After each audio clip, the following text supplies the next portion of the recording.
سلام دوستوں، تو حاضر ہوں ایک اور سوال و جواب کے سیشن کے ساتھ. اور یہ سوال و جواب تھوڑے سے کنٹروورشل بھی ہیں لیکن بہت ہی دلچسپ بھی. سب سے پہلے تو بہت معذرت کہ میری پچھلی ویڈیو آپ کی توقعات پہ پوری نہیں اتری. میری کوتاہی کے ساتھ ساتھ شاید اس کی وجہ یہ بھی ہو کہ حقیقت جو میں نے بیان کی وہ کافی پینفل ہے. خیر، آگے چلتے ہیں، آج کے سوالات کا جائزہ لیتے ہیں. دین کو چھوڑ کر آپ نے کیا پایا؟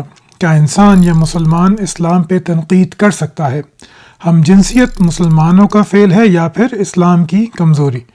انسان کا دل آخر خدا کی طرف کیوں جھکتا ہے؟ بڑی زبردست سوال ہے. تو پہلا سوال کو لیتے ہیں کہ دین کو چھوڑ کے یعنی کہ دین اسلام کو چھوڑ کے جب میں نے الحاد اختیار کیا تو اس سے مجھے کیا ملا، کیا فائدہ ہوا؟ میں اس کو دو حصوں میں بانٹتا ہوں. پہلے میں آپ کو یہ بتاؤں گا کہ میرے خیال سے مجھے کیا فائدہ ہوا اور پھر یہ بتاؤں گا کہ اس کے کیا نقصانات ہیں. سب سے پہلے تو یہ کہ مجھے ایک دوغلی زندگی سے نجات مل گئی.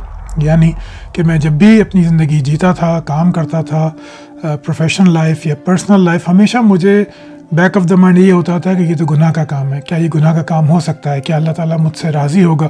کیا یہ گناہ ہے یا یہ ثواب ہے؟ اس کا کیا نتیجہ نکلے گا؟ ہر وقت میرے ذہن میں یہی چیزیں گھومتی رہتی تھیں. گاڑی چلا رہا ہوں، پیشنٹ سے بات کر رہا ہوں، فیملی میں ہوں، ہر وقت یہ چیزیں رہتی تھیں. اس سے نجات مل گئی. اب مجھے معلوم ہے کہ جو بھی میرا فیصلہ ہے وہ عام اخلاقی معیار پہ اگر درست ہے تو مجھے اس پہ فکر کرنے کی کوئی ضرورت نہیں ہے. دوسری بات یہ کہ مجھے اپنی زندگی کی، اپنے وقت کی اہمیت کا بہت زیادہ اندازہ ہو گیا ہے. اب میں کسی آخری یا آخرت کی زندگی کو نہیں مانتا، تو پھر میرے لیے انتہائی ضروری ہے کہ میں اس موجودہ زندگی کا ایک ایک پل اس طرح گزاروں کہ مجھے پھر بعد میں اس پر پچھتاوا نہ ہو اپنی آخری عمر میں یا اپنے آخری وقت پہ. تیسری اس کی بات یہ ہوئی کہ ایز اے انسان، ایز اے ہیومن بینگ، مجھے اپنے آپ پہ بہت اعتماد ہو گیا. یعنی پہلے میں لوگوں سے پوچھتا تھا، علماء کے اقوال ڈھونڈتا تھا، احادیث دیکھتا تھا کہ کیا یہ بات صحیح ہے، کیا ایسا سوچنا صحیح ہے، کیا یہ سوال کرنا درست ہے. لیکن اب ایسا نہیں ہے. میں اپنے شعور کو، اپنے علم کو، اپنی عمل کی آخری حد مانتا ہوں. مطلب یہ کہ جو چیز میرے شعور میں آ رہی ہے، جو چیز میرا علم مجھے بتا رہا ہے، میں اس کو حقیقت مان لیتا ہوں. اس کے ساتھ یہ بھی جانتا ہوں کہ ممکن ہے کہ میں غلط ہوں. اس لیے میرے شعور کا ہر فیصلہ میرے لیے یقینی تو ہوتا ہے لیکن یقینی طور پہ درست نہیں ہوتا. اس میں غلطی کا امکان بہرحال رہتا ہے. جبکہ میری پچھلی زندگی میں اگر مجھے کوئی قول صحابہ مل گیا، کوئی تابعی کا قول مل گیا، کوئی حدیث مل گئی، تو پھر میرے لیے لازم تھا کہ میں اس پہ اپنی سوچ کے، اپنے شعور کے، اپنے علم کے دروازے بند کر دوں. اب آتے ہیں ان تبدیلیوں کی طرف جو کہ خراب تبدیلیاں ہیں. پہلی بات تو یہ کہ میرے لیے اخلاقیات کا منبع چھوٹ گیا. اب مجھے اپنی اخلاقیات کو دوبارہ سے تعمیر کرنا ہے. اب میں کوئی کتاب نہیں کھول سکتا، کوئی حدیث نہیں دیکھ سکتا جس میں مجھے اخلاقیات کا اعلیٰ معیار، یا کہنا چاہیے کہ میرا الٹیمیٹ معیار مجھے پتہ چل جائے. اب مجھے وہ معیار خود بنانا ہے. مساجد میں جب میں جاتا ہوں کسی سوشل گیدرنگ کے لیے، عید پہ یا ویسے ہی کچھ ہے، روزہ کشائی ہے یا کچھ اور ہے، تو ایک اجنبیت کا احساس ہوتا ہے. اپنے لوگوں کے درمیان ایک احساس یہ ہوتا ہے کہ میں ایک جھوٹی زندگی گزار رہا ہوں اس وقت یہاں پہ. میں وہ سب نہیں مانتا جو یہ لوگ مان کے یہاں پہ آئے ہیں، دعائیں کر رہے ہیں، لیکن یہ احساس رہتا ہے میرے ساتھ. میں اس پہ ابھی اس سے اوپر نہیں اٹھ پایا.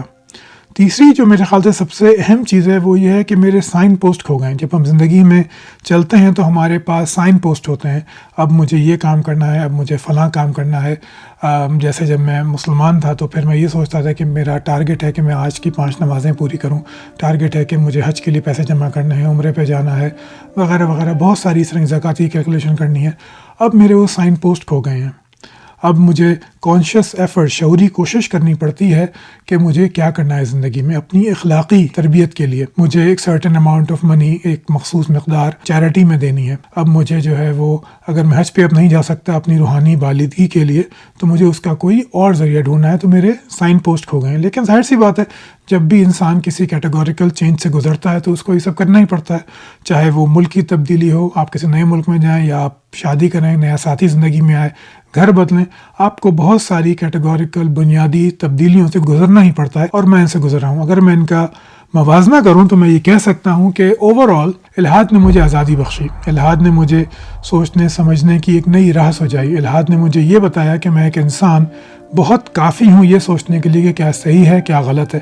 مجھے اب کانسٹنٹ ایفرٹ نہیں کرنی پڑتی اپنے زمانے کے صحیح اور غلط کو 7ویں صدی کے صحیح اور غلط کے مطابق بنانے کے لیے. مجھے کوئی ایسی کانشیس ایفرٹ نہیں کرنی پڑتی. تو یہ میرے خیال سے ایک بہت پازیٹیو تبدیلی ہے.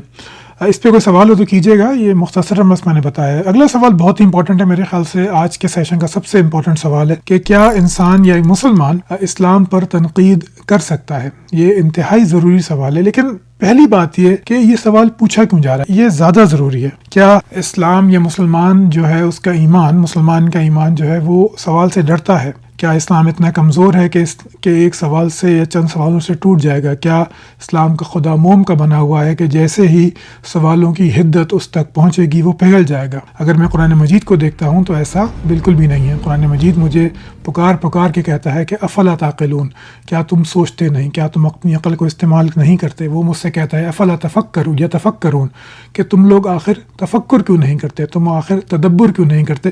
وہ مجھے چیلنج دیتا ہے، قل ہاتوا برہانکم ان کنتم صادقین، کہ اگر تم سچے ہو تو اپنی دلیل پیش کرو۔ وہ مجھے کھلے عام چیلنج کرتا ہے، لیکن جب میں اسلام کی تاریخ کو دیکھتا ہوں تو احساس ہوتا ہے کہ تفکر کی جگہ تکرار نے لے لی ہے، تدبر کی جگہ ایک تکرار نے لے لی ہے کہ بس جو مجھے بتایا گیا، جو مجھے سمجھایا گیا، جو ممبر پہ بیٹھ کے کسی نے چیخ کر کہہ دیا، کسی ذاکر نے روتے ہوئے بتا دیا، مجھے اس پر ایمان لانا ہے، مجھے اس کو سچ ماننا ہے۔ اور یہ صرف میرا سچ نہیں ہے، یہ آپ سب کا بھی سچ ہے۔ آپ سب کو بھی یہی لگتا ہے کہ جو سن لیا اس کو ماننا لازمی ہے۔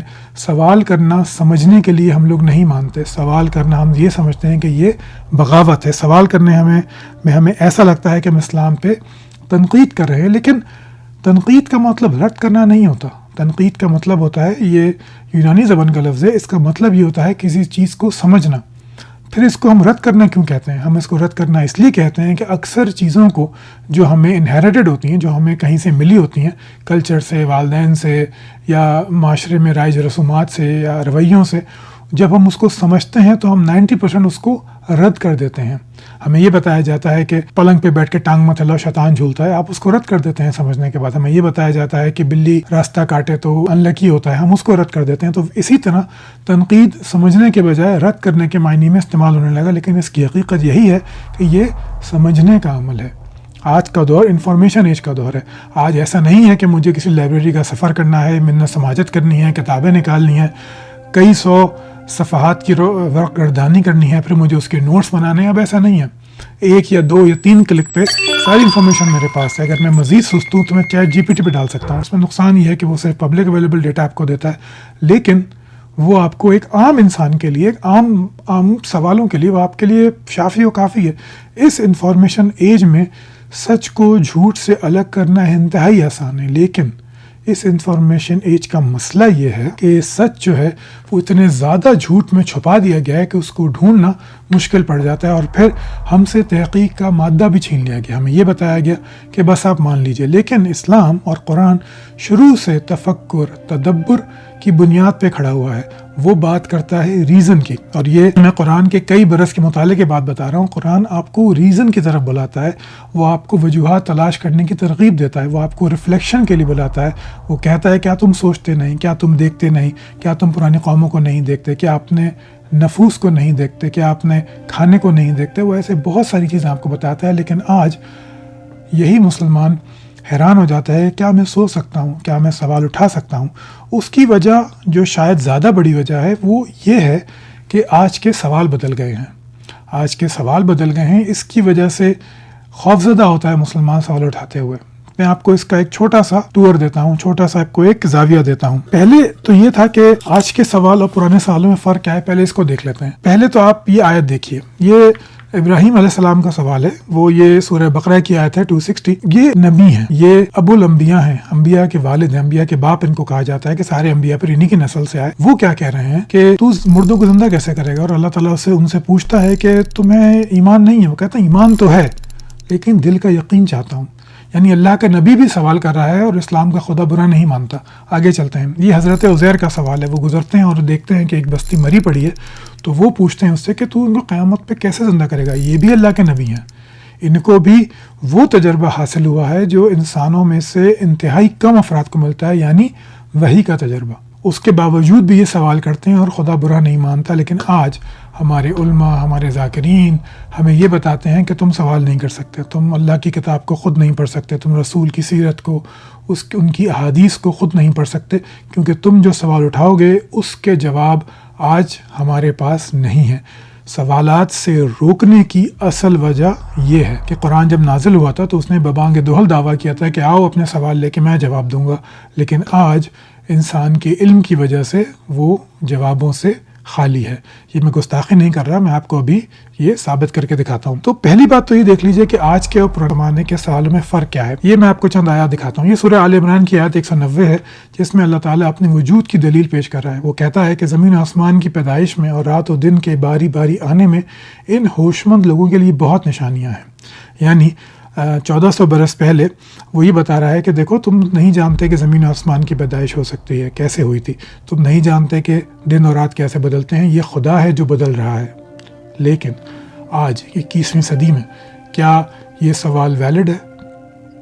کیا آج بھی انسان دن اور رات کے بدلنے کو، زمین و آسمان کی کریشن کو دیکھ کر یا سوچ کر یہ جان سکتا ہے کہ یہ خدا نے کیا ہے؟ شاید جب قرآن مجید نازل ہوا تھا تو انسان نہیں جانتا تھا کہ ایک دن وہ ان رازوں کو پا لے گا، تو اس نے یہ سوالات رکھ دیے سامنے کہ دیکھو بھائی یہ سوالات تم کبھی نہیں دے پاؤ گے جواب، اور ان کا جواب خدا ہے۔ اور یہ چلتا رہا۔ نیوٹن نے جب اپنی گریوٹی کے ڈسکور کی تو ساتھ میں اس نے یہ بھی کہا کہ بھائی میں نہیں جانتا کہ سورج کے گرد جو سیارے ہیں وہ مدار میں گھوم کیسے رہے ہیں، وہ خدا نے ہی تھاما ہوا ہے ان کو۔ یہ اس کے الفاظ جو آج بھی پرنکپیا میں لکھے ہوئے ہیں۔ ان کی کچھ صدیوں کے بعد لاپلاس آتا ہے اور بتاتا ہے کہ ایسا کچھ بھی نہیں ہے، اس نے وہ کچھ ڈھونڈ لیا ہے جو نیوٹن نہیں ڈھونڈ پایا، اور کوئی خدا نہیں ہے ان سیاروں کو تھامنے کے لیے۔ بہرحال اس آیت کو ذرا دیکھتے ہیں کہ یہ آیت میں آج پڑھتا ہوں 21 سینچری میں، تو کیا یہ آیت آج بھی میرے لیے خدا کے وجود کی دلیل رکھتی ہے؟ یہ دیکھیے، یہ میں نے کچھ تصاویر لگائی ہیں اور ایک نیوز لگائی ہے۔ انسان نے یہ جو نیا جیمز ویب ٹیلیسکوپ گیا ہے، اس کے ذریعے سے پہلی بار ہم نے پروٹو پلانیٹری ڈسکس کا مطالعہ کر لیا ہے۔ یہ جو نیچے آپ دیکھ رہے ہیں، ریفریکٹری solid condensation detected in an embedded proto planetary disk, یہ نیچر تو دنیا کا موقر ترین جریدہ ہے سائنس کے لیے، اس میں یہ تحقیق چھپتی ہے جولائی 2025 میں، اور پھر اگلے ہی دن ایک عوامی، یعنی یہ تو ایک سائنٹیفک پیپر ہے، اس کی ایک عوامی کہنا چاہیے تلخیص کہہ لیجیے یا خلاصہ کہہ لیجیے، وہ چھپتا ہے for the first time astronomers witnessed the dawn of a new solar system۔ آج انسان یہ دیکھ سکتا ہے کہ نظام شمسی، زمین و آسمان کیسے پیدا ہوتے ہیں، وہ یہ دیکھ رہا ہے۔ یہ سیدھے ہاتھ کی طرف جو تصویر لگائی ہے، یہ ایک ماڈل ہے کہ کس طرح زمین، ایک سولر سسٹم، ایک ستارہ یعنی کہ سورج اور اس کے گرد گردش کرنے والے سیارے کس طرح موجود میں آتے ہیں۔ میں ان کو ایکسپلین نہیں کروں گا کیونکہ یہ ویڈیو اس متعلق نہیں ہے، لیکن آج کا انسان یہ دیکھ سکتا ہے۔ یہ آیت دوبارہ دیکھیے، زمین و آسمان کی پیدائش میں، یعنی میں زمین پر ہوں، میرا جو آسمان ہے وہ میں دیکھ سکتا ہوں۔ اگر یہ پلانٹ پیدا ہوتا ہے، اس میں زندگی ایوالو ہوتی ہے، زندگی پیدا ہوتی ہے، اور وہ بھی اپنی زمین پہ کھڑے ہو کے جب آسمان کو دیکھے گا تو کیا وہ یہ سوال پوچھ سکتا ہے کہ میں جانتا ہوں کہ زمین و آسمان کیسے پیدا ہوئے ہیں؟ اگر وہ علم میں ہم سے کم ہے تو یقیناً یہی سوال پوچھے گا۔ وہاں پر بھی کوئی یہی بتائے گا کیونکہ اندھے کا خدا ہے جس نے یہ زمین پیدا کی ہے۔ لیکن آج اس زمین پہ، اس ارتھ پہ جس پہ میں اور آپ زندہ ہیں، ہم یہ جانتے ہیں، ہم شاہد ہیں اس کے کہ ایک نظام شمسی، ایک زمین اور اس کا آسمان کیسے پیدا ہوتے ہیں۔ تو آج یہ آیت میرے لیے دلیل نہیں رکھتی۔ آگے چلتے ہیں۔ یہ زمین، یہ دن اور رات کے چکر لگانے کی بات ہے، یہ بھی خدا نے اپنی دلیل کے طور پہ پیش کیا قرآن مجید میں کہ دیکھو کس طرح زمین اور آسمان پیدا ہوتے ہیں، اور دوسری بات اس نے یہ کی کہ کس طرح رات و دن عدلتے بدلتے ہیں، اور یہ عدلنے بدلنے والا کوئی اور نہیں، صرف خدا ہے۔ لیکن آج انسان جانتا ہے کہ یہ خدا نہیں ہے۔ یہ دن اور یہ جو دن اور رات کا جو چکر ہے، یہ آٹومیشن کا چکر ہے۔ کئی صدیوں، کئی قرنوں، کئی ہزاروں لاکھوں سال کے بعد یہ 24 گھنٹے میں کنڈینس ہوا ہے، اس سے پہلے ایسا نہیں تھا۔ زمین اپنے محور پہ گھوم رہی ہے سورج کے گرد، سورج کی گریوٹی کی وجہ سے، اور اسی طرح اس کے آدھے حصے پہ دن ہوتا ہے، آدھے حصے پہ رات ہوتی ہے، بلکہ کچھ حصے ایسے بھی ہیں جہاں پہ سورج کی روشنی نہیں پہنچتی، مسلسل رات ہی رہتی ہے۔ قرآن مجید جب نازل ہو رہا تھا تو یہ انسان یہ باتیں نہیں جانتا تھا، لیکن آج کے انسان کے لیے اس آیت میں کوئی بھی ایسی چیز نہیں جس کو وہ یہ مان لے کہ واقعی یہ کرنے والا خدا ہے۔ یہ ایک سوال کا جواب ہے کہ دن اور رات بدلتے کیسے ہیں۔ میں آپ کو چھوٹا سا ایک تاریخ کا ٹور دیتا ہوں۔ یہ 6 دیوی دیوتا ہیں جو کہ انسانی مختلف کلچرز میں پیدا ہوئے، اور ان کا بھی کام یہی تھا کہ یہ سورج کو چلاتے تھے۔ آپ دیکھ سکتے ہیں کہ سوریہ یعنی کہ سورج، یہ یہ انڈین میتھولوجی میں دیوتا تھا ارینا، یہ ہیٹیٹائٹ یعنی جو ہیٹی کے جو لوگ تھے، ہیٹی کے جو لوگ جس کو ہم کہتے ہیں، ان کی میتھولوجی میں تھا. یہ جو ایک ایسٹیکس ہے، اس کا نام میں پروناؤنس نہیں کر پاؤں گا، لیکن یہ سورج دیوتا یہ ایسٹیکس کی میتھولوجی میں تھا. پھر یہ سول، یہ نورس میتھولوجی، اس میں یہ سورج کی دیوی تھی جو سورج کو چلاتی تھی.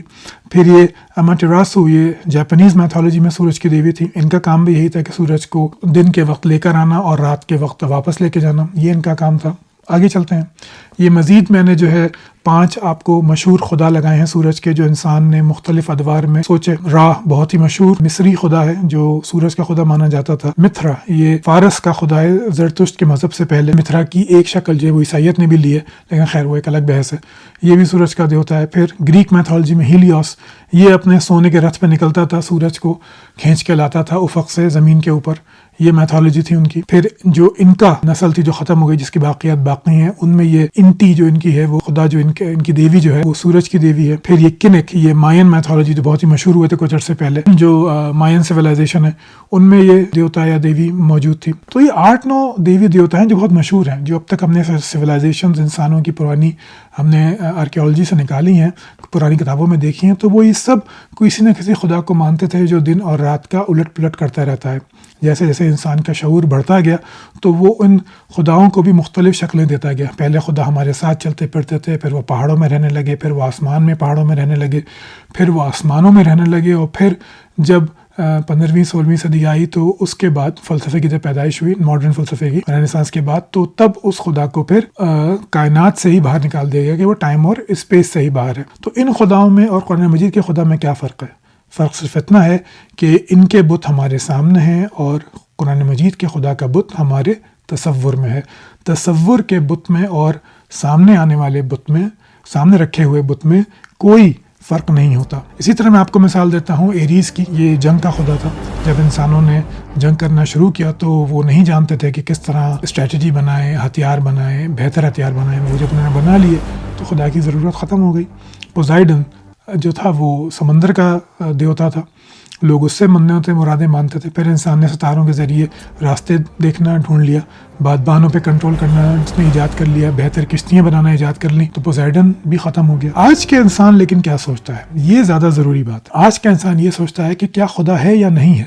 آج اگر ہمیں کوئی مذہب سے سوال کا جواب چاہیے تو وہ یہ ہے. آج کا انسان یہ پوچھتا ہے کہ کیا قرآن مجید واقعی کسی خدا کا کلام ہے؟ اس میں ایسی کیا بات ہے کہ اس کو خدا کا کلام مانا جائے؟ کیا واقعی قرآن مجید سینہ بسینہ ہم تک پہنچا ہے، ان آلٹرڈ، ان چینجڈ؟ کیا قرآن مجید لکھا ہوا ہم تک پہنچا ہے، ان چینج؟ ان سوالوں کے وہ جواب ڈھونڈتا ہے. وہ یہ ڈھونڈتا ہے کہ آج میں 21 سینچری میں ہوں، اخلاقیات کو جانتا ہوں، فلسفے کو جانتا ہوں، سائنس کو جانتا ہوں، آرکیالوجی کو جانتا ہوں، کیمسٹری بایولوجی کو جانتا ہوں. کیا آج بھی میرے لیے محمد مصطفیٰ صلی اللہ علیہ وآلہ وسلم اخلاق کا اعلیٰ ترین نمونہ ہے؟ میں ان کی ایک 6 سال کی بچی کے ساتھ شادی، 9 سال کی بچی کے ساتھ ہم بستری کو کس طرح جسٹیفائی کر سکتا ہوں؟ آج میں یہ پوچھتا ہوں کہ حضرت صفیہ کے ساتھ انہوں نے نکاح کیا جبکہ اسی دن ان کے شوہر کو اور بھائی کو قتل کیا گیا تھا، تو یہ کس طرح درست ہے؟ غلامی کو جائز بتانا کس طرح درست ہے؟ اور عورت کو کی گواہی کو آدھا ماننا، اس کو آدھا انسان ماننا کیسے درست ہے؟ کیا آج بھی میری اخلاقیات جو میرے علم تک یہاں تک پہنچی ہے وہ وہی ہیں، ویسا ہی ہونا چاہیے جیسے کہ محمد صلی اللہ علیہ وسلم کی اخلاقیات تھیں؟ آج کا مسلمان یا انسان یہ پوچھتا ہے. اور اس میں غلط کیا ہے؟ اگر میرا شعور خدا کا دیا ہوا ہے تو اس خدا کو اس شعور میں آنا چاہیے. اسی نے مجھے یہ ٹول دیا ہے، آخر میں اس ٹول کا استعمال کر کے اس کو کیوں نہیں پا سکتا؟ اس سوال کا جواب میرے خیال سے کسی بھی مذہب کے عالم کے پاس موجود نہیں ہے. آخری سوال میں آپ کو دیتا ہوں، پھر آگے چلتا ہوں کہ جب ہم باتیں کرتے ہیں قرآن مجید اور اسلام پہ سوال کی تو اس میں یہ سوال بھی بہت ضروری ہوتا ہے، کیا آج شریعت انسانی حقوق کے مساوی ہے؟ آج ہاتھ کاٹنا، رجم کرنا، یہ انسانی حقوق کے منافی ہے، اس کے اگینسٹ ہے یا اس کے مساوی ہے؟ تو اگر میں اپنی بات کو سم اپ کروں تو یہ کہنا چاہوں گا کہ آج کا انسان بالکل سوال کر سکتا ہے، آج کا مسلمان بھی سوال کر سکتا ہے. اس کا حق خود اسے قرآن مجید میں خدا نے دیا ہے.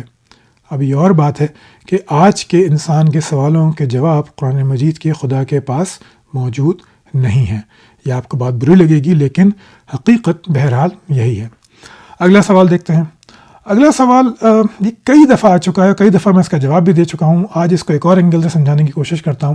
وہ سوال یہ ہے کہ ہم جنسیت مسلمانوں کا فعل ہے یا انسان کی کمزوری؟ دیکھیے، پہلی بات تو یہ کہ اگر میں اسلام کو مانتا ہوں کہ ابراہیمی مذہب کا تسلسل ہے، تو مجھے یہ بھی ماننا پڑے گا کہ یہودیت، عیسائیت اور اسلام ایک ہی دین ہے، اور ہم یہ بڑے زور و شور سے مانتے بھی ہیں کہ یہ ابراہیمی ادیان کا ہی ایک تسلسل ہے۔ لیکن پھر سوال یہ پیدا ہوتا ہے کہ ان ادیان میں، یہودیت میں، جیسے آپ اسکرین پہ دیکھ سکتے ہیں، میں نے تورات اور ان کے جو 2 تورات کی میں نے آیات لگائی ہیں، میں پڑھ دیتا ہوں کہ تو مرد کے ساتھ عورت کی طرح ہم بستری نہ کرنا، یہ گھناؤنی بات ہے۔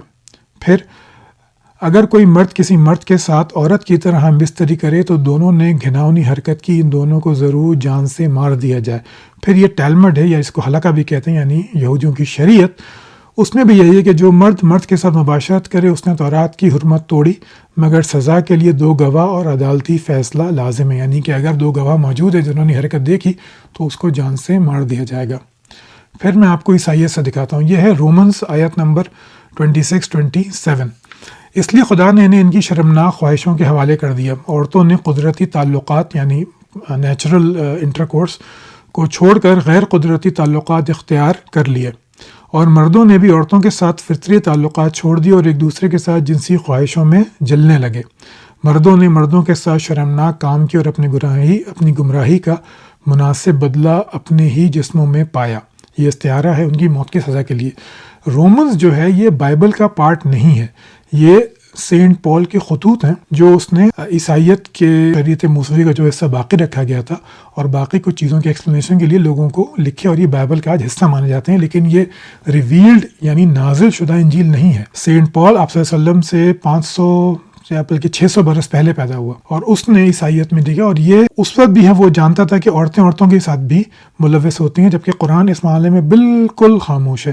ایک حدیث آتی ہے جو میں آپ کو اگلی ویڈیو میں بتاؤں گا، ہم جس پرستی پہ جب عورتوں پہ بات کروں گا، لیکن یہ میں نے آپ کو دلائل دیے کہ یہودیت میں اور عیسائیت میں اس گھناؤنے کام کی سزا موت تھی۔ اگر یہ کام خدا کے نزدیک اس قدر ناپسندیدہ تھا تو اس ابراہیمی سزا کا تسلسل قرآن مجید میں کیوں نہیں آیا؟ قرآن مجید فحاشی کہہ کر، اور فحاشی حرام ہے یہ کہہ کے آگے کیوں بڑھ گیا؟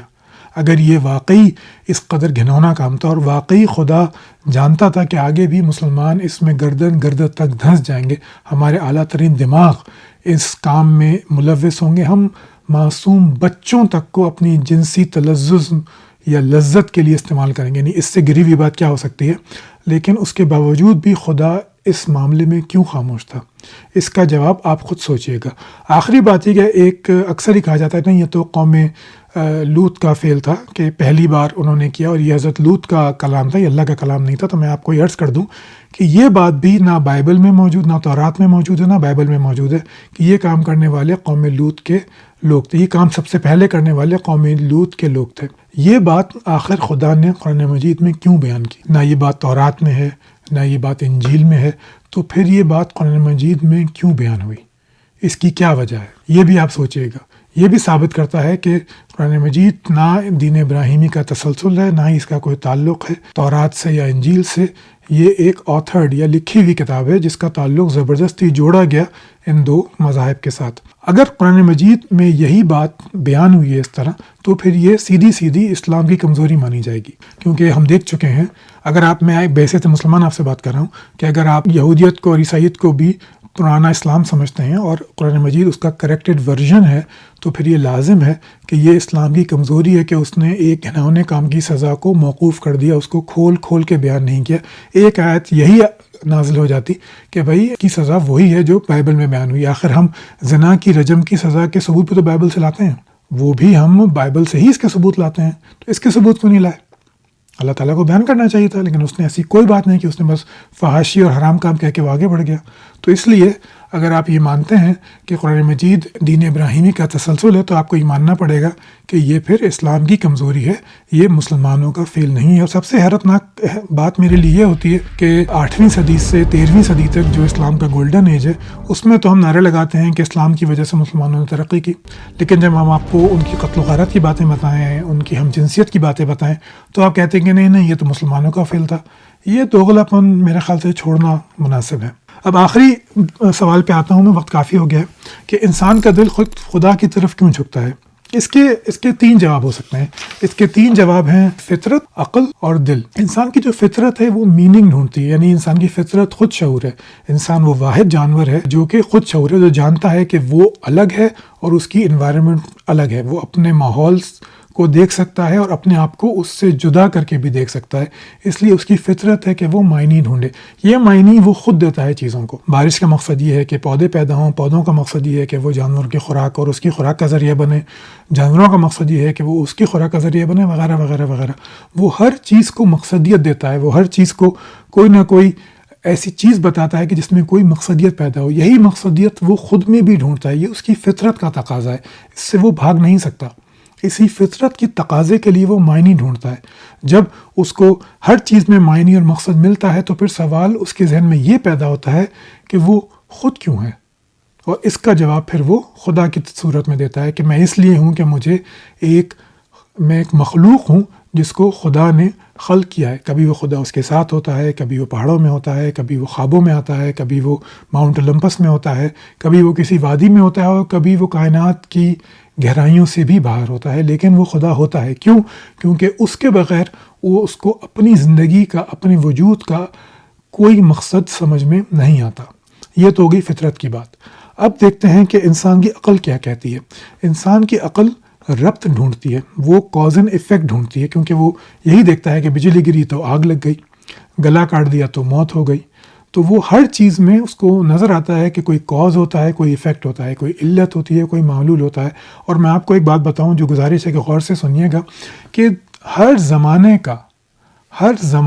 کا کیوں جو ہوتا ہے، وائی جو ہوتا ہے، اس کا آخری جواب خدا ہی ہوتا ہے. یعنی آپ کسی زمانے میں بھی پیدا ہو جائیں، اگر آپ کسی چیز پہ سوال کرتے رہیں گے کہ ایسا کیوں ہے، پھر ایسا کیوں ہے، پھر ایسا کیوں ہے، تو آخری کیوں کا جواب خدا ہوگا.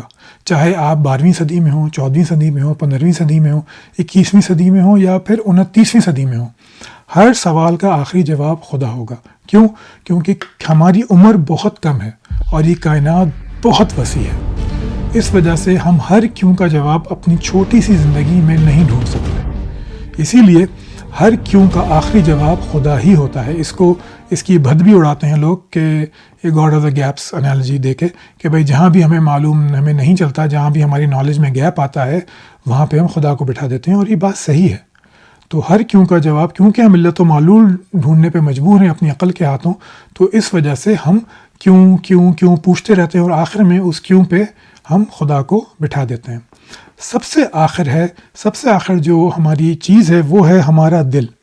یہاں دل میں میٹافوریکلی یوز کر رہا ہوں، اس کا اصل مطلب ہے وجدان یا انٹویشن. ہمیں محسوس ہوتا ہے، ہمیں احساسات ہمارے دل میں پیدا ہوتے ہیں. میں آپ کو اپنا واقعہ سناؤں کہ جب میں نے پہلی بار سمندری سفر کیا تو میں ایک رات کو، میرے بیوی بچے سو رہے تھے، تو میں ڈیک پہ چلا گیا جہاز کے، اور اس وقت رات کے 3-4 بج رہے ہوں گے. سمندر بالکل پرسکون تھا، فل مون تھا اس وقت میں دل کی جو کیفیت تھی، شاید اس سے زیادہ ایمانی کیفیت میں نے کم ہی محسوس کی ہو. میرا دل خدا کی عظمت سے بھر گیا تھا. یہی کیفیت ہماری ہوتی ہے سورج نکلتے ہوئے دیکھ کے، سورج ڈوبتے ہوئے دیکھ کے، کوئی اچھا کام کر کے، کسی ظلم کو روکتے ہوئے دیکھ کے ہمارا دل ایک احساس سے بھر جاتا ہے جس کو ہم کوئی نام نہیں دے پاتے. ہم کوئی اخلاقی اچھائی دیکھیں تو ہمارے دل میں ایک احساس پیدا ہوتا ہے کہ کچھ ہے. عبادت کے دوران ہمیں کنیکشن محسوس ہوتا ہے اس خدا سے جس کی میں عبادت کر رہے ہوں. ہمیں خواب آتے ہیں، ہمیں کنیکشن محسوس ہوتا ہے. ہمارا انسائٹ، ہمارا دل گواہی دیتا ہے، ہماری انٹویشن، ہمارا وجدان ہمیں بتاتا ہے کہ کوئی ہے جو موجود ہے، جو دیکھ رہا ہے، جو جانتا ہے، جو پیار کرتا ہے، جو ایک دن مجھے اٹھائے گا، میرے سارے ظلم پہ، میرے اوپر ہوئے ظلم کا بدلہ لے گا، میری نیکیوں کا مجھے صلاح دے گا، میری خواہشات کو جو پوری نہیں ہو سکی ان کو پوری کرے گا. یہ دل کا معاملہ ہے. تو انسان مجبور ہے ان احساسات کو فیل کرنے پہ، محسوس کرنے پہ، اور پھر وہ اس کا جواب خدا کی صورت میں دیتا ہے. میں آپ کو اسکرین پہ دکھاتا ہوں، یہ امانوئل کانٹ ہے. اس نے کیا کہا تھا؟ یہ ذہین ترین آدمی گزرا ہے، جرمن فلسفی. 2 things fill the mind with ever new and increasing admiration and awe. The oftener and more steadily we reflect on them, the starry heavens above me and the moral law within me. یہ وہی بات ہے جس کو حضرت ابوبکر کے قول میں بیان کیا تھا آپ نے. آپ حضرت ابوبکر تعالیٰ عنہ فرماتے ہیں کہ میں نے خدا کو حیرت میں پایا. یہ میں پیرافریز کر رہا ہوں، اصل الفاظ شاید کچھ اور ہوں. یعنی کہ جتنا میں غور کرتا گیا میرے سامنے سوائے حیرت کے کچھ نہیں تھا. وہ بھی امانوئل کانٹ بھی تقریباً 1200 برس بعد 1300 برس بعد یہی کہہ رہا ہے کہ میرا دل جو ہے، میرا دماغ جو ہے وہ ایک او سے، ایک حیرت سے بھر جاتا ہے جب میں دو چیزیں دیکھتا ہوں. یہ کائنات جو میں اوپر آسمان میں دیکھ رہا ہوں، یہ ستارے جو چمک رہے ہیں ان کو میں دیکھتا ہوں، اور پھر عظیم الشان خدا کی خدائی میرے اوپر نافذ ہو جاتی ہے. میرا دل گواہی دیتا ہے کہ خدا ہے. یا پھر میں اس مورل لا کو دیکھتا ہوں جو میرے اندر موجود ہے، وہ اخلاقی حس جو اچھائی اور برائی میں تمیز کر سکتی ہے. جب میں اس پہ غور کرتا ہوں تب بھی میں جانتا ہوں، میں سمجھ لیتا ہوں کہ یہ خدا موجود ہے. اور میں اس ٹاک کا اختتام کرتا ہوں ولیم جیمز، جس نے پہلے انسان تھے جنہوں نے سائنٹیفک انداز میں اس مذہب کو سمجھنے کی کوشش کی. ان کے قول سے The deepest religious emotions are not beliefs. یہ ہمارے عقائد نہیں ہوتے جو ہماری مذہبیت کو جامد کرتے ہیں، اس کو منظم کرتے ہیں، اس کی اہمیت کو، اس کی طاقت کو بڑھاتے ہیں. یہ ہمارے عقائد نہیں ہوتے، یہ ہمارے ایکسپیرینسز ہوتے ہیں، یہ ہمارے تجربات ہوتے ہیں جو ہمیں اپنے مذہب پہ واثق اور مضبوط رکھتے ہیں. یہ ہمارے تجربات ہوتے ہیں جو ہم کو بتاتے ہیں کہ میں صحیح راستے پہ چل رہا ہوں، میں صحیح خدا کو مانتا ہوں، میں صحیح عقائد پہ چل رہا ہوں. اسی لیے لوگ جانیں دے دیتے ہیں، اپنے بچوں کی جانیں دے دیتے ہیں، تباہ کر دیتے ہیں اپنے آپ کو، اپنی زندگی چھوڑ کے وہ صحراؤں میں نکل جاتے ہیں، اپنے کیریئرز چھوڑ کے وہ تبلیغی جماعتیں جوائن کر لیتے ہیں، مونک بن جاتے ہیں. کئی ہزاروں مثالیں اس کی موجود ہیں. تو یہ ہمارے تجربات ہوتے ہیں. تو یعنی انسان کا دل خدا کی طرف کیوں جھکتا ہے؟ کیونکہ وہ ایک عقلی حیوان ہے. انسان کا دل خدا کی طرف کیوں جھکتا ہے؟ کیونکہ وہ ایک محسوس کرنے والا حیوان ہے. وہ محسوس کر سکتا ہے ان فیلنگز کو، جس کا جواب پھر وہ خدا کی صورت میں دیتا ہے. انسان خدا کی طرف کیوں جھکتا ہے؟ کیونکہ اس کی فطرت میں ہے کہ وہ چیزوں میں مقصدیت ڈھونڈے. اس وجہ سے وہ یہ چاہتا ہے، یہ مانتا ہے، یہ سمجھتا ہے کہ کوئی خدا موجود ہے. چلیے، کوئی اور اس پہ مزید سوال ہو تو مجھ سے کیجیے گا. لائک اور سبسکرائب کیجیے. پھر ملتے ہیں کچھ دنوں میں ایک نئی ویڈیو کے ساتھ. اپنا خیال رکھیے گا. اللہ حافظ.